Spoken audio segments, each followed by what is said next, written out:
Yes sir. Sir అలాగే Tammineni Sitaram speaker గారు so TDP ఎమ్మెల్యేలందరూ కూడా ఒక షాక్ ఇచ్చారని ఒక వార్త అయితే వచ్చింది. అలాగే గంటా శ్రీనివాస్ గారు రాజీనామాను కూడా ఆయన ఆమోదించారు. ఆయన పైన గంటా శ్రీనివాస్ గారు కూడా ఫైర్ అవుతున్నారు. సో దాని గురించి రాజ్యసభ ఫీవర్ వచ్చింది. ఆంధ్రప్రదేశ్లో ఇప్పుడు రాజ్యసభ ఫీవర్ అన్నమాట. రాజ్యసభ ఎలక్షన్స్ ఒక 3 స్థానాలు ఖాళీ అయ్యాయి కాబట్టి ఆ 3 స్థానాలకి రేపు ఎన్నిక వస్తారు.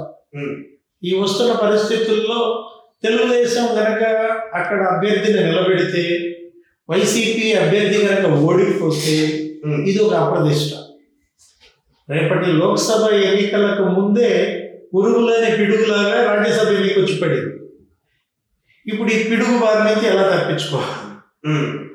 దానికోసం ముఖ్యమంత్రి గారు మరి సూచించి ఉంటారు. స్పీకర్ కార్యాలయం స్పందించింది. యాక్చువల్గా తెలుగుదేశం ఎమ్మెల్యేలు 4 ఫిరాయించారు. దేనిలోకి? వైసీపీలోకి.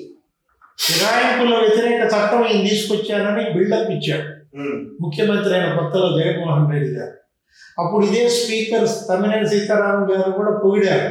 ఇంద్రుడు చంద్రుడు, అసలు ఇలాంటి విలువలతో కూడిన రాజకీయ చరిత్రలో చూడలేదు. జగన్మోహన్ రెడ్డి ఫిరాయింపుల వ్యతిరేక చట్టం తెచ్చాడు. వాళ్ళు వచ్చినా కూడా మేము తీసుకుంటే వాళ్ళ రాజీనామాలు చేసి మళ్ళా ఎలక్ట్ అయ్యేట్టు చేస్తాం. ఈ నీతి సూత్రాలన్నీ మనం 4 ఏళ్ల క్రితం విన్నాం. ఇప్పటి వరకు ఏం జరగలేదు. మద్దాలి గిరి, కరణం బలరాం, వల్లభనేని వంశీ, వాసుపల్లి గణేష్, ఈ 4 టీడీపీ నుంచి వైసీపీకి వచ్చారు. వాళ్ళపై ఇంతవరకు చర్యలు లేవు. వాళ్ళ రాజీనామాలు, వాళ్ళ అనర్హత వేటేయాలి కదా. కంప్లైంట్ ఇచ్చి ఎన్నేళ్ళు అయింది? 2-3 ఏళ్ల క్రితమే మీకు బాలవీరాంజనేయ స్వామి టీడీపీ విప్ ఆయన ఇస్తే కంప్లైంట్ ఇంతవరకు చర్యలు తీసుకోకుండా ఎన్నికలకు 2 నెలల ముందా ఈ ఫైల్ కదిలించేది స్పీకర్ కార్యాలయం. ఇంకేమిటి, ఎన్నికలు అయిపోతాయి కదా, రేపు వెళ్ళగలిగిపోతారు. ఇప్పుడు కదిలిస్తే ఎంత, కదిలిపోతే ఎంత. కాకపోతే రాజ్యసభ ఎలక్షన్ వచ్చింది కాబట్టి వైసీపీ నుంచి 4 టీడీపీకి వెళ్ళారు. దేవుడి స్క్రిప్ట్ అంటారు చూసావా? జగన్మోహన్ రెడ్డి భాష ఏంటంటే మాట్లాడితే దేవుడి స్క్రిప్ట్ అంటాడు. టీడీపీ నుంచి 4 లాక్కున్నాడు, వైసీపీ నుంచి 4 టీడీపీకి వెళ్ళారు. బ్యాలెన్స్ అయిపోదా? సరే. ఇప్పుడు ఆ వైసీపీ నుంచి టీడీపీకి వెళ్ళిన 4పై అనర్హత వేటు ఎందుకు వేయకూడదు అని స్పీకర్ కార్యాలయం నోటీస్ పట్టింది. ఎవరికి? కోటంరెడ్డి శ్రీధర్ రెడ్డి, ఆనం రామనారాయణ రెడ్డి, మేకపాటి చంద్రశేఖర్ రెడ్డి, ఉండవల్లి శ్రీదేవి, వాళ్ళ 4కి పంపిందన్నమాట స్పీకర్ కార్యాలయం. 8 మందికి. అటు టీడీపీ 4, వీళ్ళు 4. వీళ్ళు టైం అడిగారు. టైం అడిగితే ఆయన టైం ఎందుకు ఇస్తాడు? ఆయన రాజ్యసభ ఎలక్షన్ వస్తుంది కాబట్టి 3 రోజులు 4 రోజులు టైం అంతే. 26 రోజులు మీరు ఆన్సర్ చేయాలనేది అన్నారని కూడా మనం మీడియాలో చూసాం. ఇప్పుడు వీళ్ళ మీద చర్యలకి ఎలక్షన్ ముందు ఆయన స్పీడ్ అవుతున్నది ఎందుకయ్యా అంటే రాజ్యసభ ఎలక్షన్ తరువాత వస్తుంది కాబట్టి. రాజ్యసభ ఎన్నికల్లో కనుక తెలుగుదేశం గెలిస్తే అది వైసీపీకి పెద్ద బిగ్ బ్లో అవుతుంది. ఆల్రెడీ గతంలో మనం శాసన మండలి ఎన్నికలు జరిగాయి. ఎమ్మెల్యేల కోటా నుంచి శాసన మండలి ఎన్నికల్లో కూడా ఏం జరిగింది? బీసీ మహిళా అభ్యర్థినిగా టీడీపీ పంచుమర్తి అనురాధను నిలబెట్టింది. అప్పుడు కూడా ఏం జరిగింది? 4 టీడీపీ వాళ్ళు లాక్కున్నారు కదా. ఈ 4 వైసీపీ వాళ్ళు ఎవరికి ఓటేశారు? అనురాధకు ఓటేశారు. అనురాధ గన్ షాట్గా నంబర్ 1గా గెలిచింది. అంటే మొట్టమొదట గెలిచింది అనురాధ.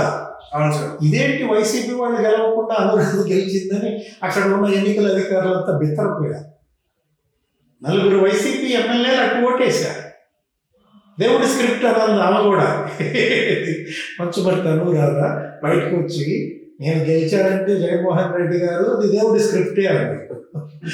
అంటే దేవుడు ఒక జగన్మోహన్ రెడ్డికి కాదు కదా, తెలుగుదేశానికి దేవుడు ఉంటాడు, జనసేనకి దేవుడు ఉంటాడు. అసలు దేవుడి పేటెంట్ బీజేపీదే. ఎందుకంటే జై శ్రీరామ్ కదా. అసలు ఏంటంటే ఇప్పుడు రేపు రాజ్యసభ ఎన్నికలు వచ్చాయి. రేపు రాజ్యసభ ఎన్నికల్లో కూడా అనురాధ ఎపిసోడ్ రిపీట్ అయితే తెలుగుదేశం క్యాండిడేట్ని నిలబెడుతోంది. ఆల్రెడీ జగన్మోహన్ రెడ్డి ఒక 25 సీట్లు ఇచ్చేశాడు. ఒక 25 మంది ఎమ్మెల్యేలకి మొండి చేయి చూపించాడు. ఇప్పుడు 4 జాబితాల్లో 69 మంది మార్పులు చేర్పులు చూసాం. ఒక 10 మంది ఎంపీలను మార్చేశాడు. ఒక 59 మంది ఎమ్మెల్యేలను మార్చేశాడు. దీంట్లో 25 మంది ఎమ్మెల్యేలకు మొండి చేయి చూపించాడు. ఇప్పుడు చీటీ చిరిగిపోయిన ఎమ్మెల్యేలంతా తెలుగుదేశం ఓటేశారు. ఏది మరి కక్ష గట్టి మరి అంతే కదా. జగన్ వాళ్ళ మోత పోసాడు. ఇది వాళ్ళకి ఆఖరి ఛాన్స్. ఈ 25 బీసీ ఎస్సీ ఎస్టీ ఎమ్మెల్యేలు ఉన్నారు కదా, ఈ ఎలీజా, అర్ధర్, జొన్నలగడ్డ పద్మావతి, ఎంఎస్ బాబు, పార్థసారథి, ఆళ్ళ రామకృష్ణారెడ్డి, కాపు రామచంద్రారెడ్డి, ఇది పెద్ద లిస్ట్ ఉంది కదా. ఈ 25 మంది ఎవరైతే సీటు నిరాకరించారో వాళ్ళంతా తెలుగుదేశం కనుక వేస్తే తెలుగుదేశం అభ్యర్థి రాజ్యసభకి గన్ షాట్గా గెలుస్తాడు. ఓకే, 3 సీట్లలో ఒక సీటు కనుక తెలుగుదేశం గెలిచిందంటే అది వైసీపీకి బిగ్ బ్లో, చావు దెబ్బ అవుతుంది. ఓకే, అందుకే జగన్మోహన్ రెడ్డి శిబిరం మేల్కొందనమాట. మేల్కొని ఏం చేస్తున్నారు, అదే ఉన్న ఊరికే సమన్వయకర్తలను నియమించాం, మీ సీట్లేవి పోలేదు, మళ్ళా సర్వేలు చేపిస్తాం, సమన్వయకర్తలు కనుక సర్వేల్లో తక్కువ వస్తే మీకే ఎక్కువ వస్తే మీకే సీట్ ఇస్తాం అంటే ఇంకో బిస్కెట్ వేస్తున్నా. ఇప్పుడు ఆ బిస్కెట్ వాళ్ళకి సరిపోద్దా, వాళ్ళు నమ్ముతారా? ఓకే, ఇలాంటి పరిస్థితుల్లో జగన్మోహన్ రెడ్డి ఆయన ఆయన దవ్వుకున్నాడు. సార్ అలాగే రీసెంట్గా నేషనల్ లోక్ పోల్ సర్వే కూడా బయటకు వచ్చింది. ఈసారి ఆంధ్రాలో అత్యధికంగా సీట్లు వచ్చే పార్టీ వైఎస్ఆర్సీపీ పార్టీ అని చెప్తున్నారు. అండ్ గతంలో 2 నేషనల్ లోక్ పోల్ సర్వేలు కూడా ఇదే విధంగా చెప్పినాయి. లోక్ పోల్ సర్వేలు కాదు, వేరే సర్వేలు వైఎస్ఆర్సీపీఏ గెలుస్తుందని చెప్తున్నారు. మరి ఇక్కడ చూస్తుంటే టీడీపీ వేవ్ కనిపిస్తున్నట్టు అనిపిస్తుంది. సో దాని గురించి మీరేం చెప్తారు? నేను సర్వేలను నేను స్వతహాగా ఏ సర్వే కూడా ప్రజల నాడిని నిర్ధారించలేదు. సర్వేలు జాతకాలు చెప్పుకోవటమే. జాతకాలు చెప్తుంటారు కదా, జాతకాలు ఎంతవరకు నిజమవుతాయి? నిజమైతే నా ప్రతిభ, నిజం కాకపోతే సైలెంట్ అవుతారు. సర్వేలు కూడా అంతే. కొన్ని సర్వేలు నిజమైనట్టుగా ఉంటే వాళ్ళకి పెరుగుద్ది వ్యాపారం, నెక్స్ట్ అందరూ దానికి పడతారు. కొన్ని సర్వేలు ఫెయిల్ అవుతాయి. ఫెయిల్ అయినప్పుడు వాళ్ళు సైలెంట్గా కూర్చుంటారు. ఇప్పుడు నువ్వు వాస్తవంగా నీ దగ్గరికి వచ్చి నేను నువ్వే పార్టీకి ఓటేస్తావంటే చెప్తావా? చెప్తావా? చెప్పండి. నేను ఏ పార్టీకి ఓటేస్తానో నువ్వు అడిగితే నేను చెప్తానా? చెప్పకపోగా నాలో ఉన్న సాడిస్ట్ ఏం చేస్తాడంటే నాకు అభిమానం ఉన్న పార్టీ పేరు చెప్పుకుని ఇంకో పార్టీ పేరు చెప్తా. అందుకని ఇప్పుడు అట్లా ఉంటుంది మైండ్ సెట్. ఇప్పుడు ఎలక్షన్ రోజు నేను నా ఓటు కార్డు తీసుకుని నా బ్యాలెట్ తీసుకుని మిషన్ దగ్గరికి వెళ్ళి మిషన్ దగ్గర నొక్కేదాకా నేను అసలు చెప్పాను. ఇంట్లో వెళ్ళాలని చెప్పుద్దా ఎవరు ఓటేస్తారో. ఒక కుటుంబంలో భార్యాభర్తలే ఒకరికొకళ్ళు ఎవరు ఓటేశారో అడుగరు, చెప్పరు. అలాంటిది సర్వే ఆయన వచ్చి నువ్వు ఎవరు ఓటేసావంటే ఆయన చెప్తాడా?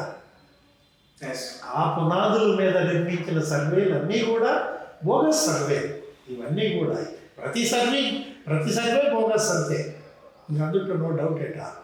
ఏ సర్వే కూడా నిజం కాదు. నిజం అనే భ్రమల్లో ముంచెత్తే అదొక భ్రాంతి. ఏది సర్వే అనేది. ఇప్పుడు నువ్వు చెప్పిన సర్వే పేరు ఏంటి? Lok pole survey. రకరకాల సర్వేలు. వీళ్ళకి ఇదే పని. ఎలక్షన్ వచ్చిందంటే వీళ్ళు బిజినెస్ సెఫాలజిస్టులు, మన జ్యోతిష్ శాస్త్ర విద్వాంసులు లాగా తయారవుతారు. దానికోసం ఒక పెద్ద శాస్త్రం, ఒక పెద్ద సైన్స్, అదొక పెద్ద సబ్జెక్ట్. వాళ్ళందరూ కూడా ఒక టీమ్గా వెళ్ళటం, ఇన్ని శాంపిల్స్ తీసుకున్నాం అనటం, లేకపోతే వాళ్ళల్లో ఈ ఏజ్ ఫ్యాక్టర్ ఉంది, ఈ వృత్తులు ఉన్నారు, రైతులు, మహిళలు, నిరుద్యోగులు, చేతి వృత్తులు, ఇట్లా బాగా చేస్తారు. శాస్త్రీయంగా చేశారు ఈ సర్వే అనే భ్రమ మంచిగా కల్పిస్తారు, బిల్డప్ బాగా ఇస్తారు. అర్థం కాదా? ఇప్పుడు గెలిస్తే నా ప్రతిభ, ఓడితే నీ కర్మ. సర్వే నిజమైతే ఆ సెఫాలజిస్ట్ ఘనత, ఆయన వ్యాపారం పెరుగుద్ది, ఆ సర్వే సంస్థ వ్యాపారం పెరుగుద్ది. సర్వే ఫెయిల్ అయితే అది మీ కర్మ, ఇది ప్రజల కర్మ. సర్వేలను ప్రజలు కూడా నమ్మరు. కాకపోతే మరెందుకండి ఈ సర్వేలు చేస్తున్నారు, మరెందుకండి మీడియా వీటిని ఎక్స్పోజ్ చేస్తుంది అంటే ఇది ఒక ఇన్ఫ్లుయెన్స్డ్ ఫ్యాక్టర్. ఇది ప్రభావితం చేసే అంశంగా మారింది. ప్రజల మైండ్ సెట్ని, ప్రజలు ఏ పార్టీ వైపు మొగ్గు చూపుతారు అనేది వీళ్ళే ప్రభావితం చేయటం అన్నమాట. ఈ విధంగా దీనికోసం పెద్ద ఎత్తున 100 కోట్లు చేతులు మారుతున్నాయి. వీళ్ళందరినీ పెంచి పోషిస్తున్నారు. కొంతమంది సెఫాలజిస్టులు అయితే అసలు రాజకీయ నాయకులు అయిపోతున్నారు. కొంతమంది సెఫాలజిస్టులు అయితే అసలు ఎంపీలు అయిపోయారు, రాజ్యసభల్లో ఉన్నారు. ఇంకొంతమంది సెఫాలజిస్టులు ఏకంగా పార్టీలే పెట్టారు. బీహార్లో సెఫాలజిస్టులు మనం చూసాం. అసలు ముఖ్యమంత్రి అవ్వాలని ఆయన సొంత పార్టీయే పెట్టాడు. అంటే ఏ స్థాయిలో వీళ్ళ దగ్గర ప్రజా సంపద పోగుబడి, ప్రజల సంపద కొల్లగొట్టినటువంటి రాజకీయ పార్టీలు ఈ సెఫాలజిస్టులను మేపటమే పనిగా పెట్టుకున్నారు. ఈ సర్వేలను వాళ్ళేమో 100,000 కోట్లకి వెళ్ళంగానే వాళ్ళు వచ్చి మళ్ళీ ప్రజల మీద ప్రజాప్రతినిధులుగా, రాజ్యసభ సభ్యులుగా, అవసరమైతే పార్టీ కొత్త పార్టీల అధినేతలుగా వచ్చేసి అసలు ముఖ్యమంత్రి అవ్వాలన్నట్టుగా తయారవుతున్నారు. ఏ సర్వే నిజం చెప్పాలి.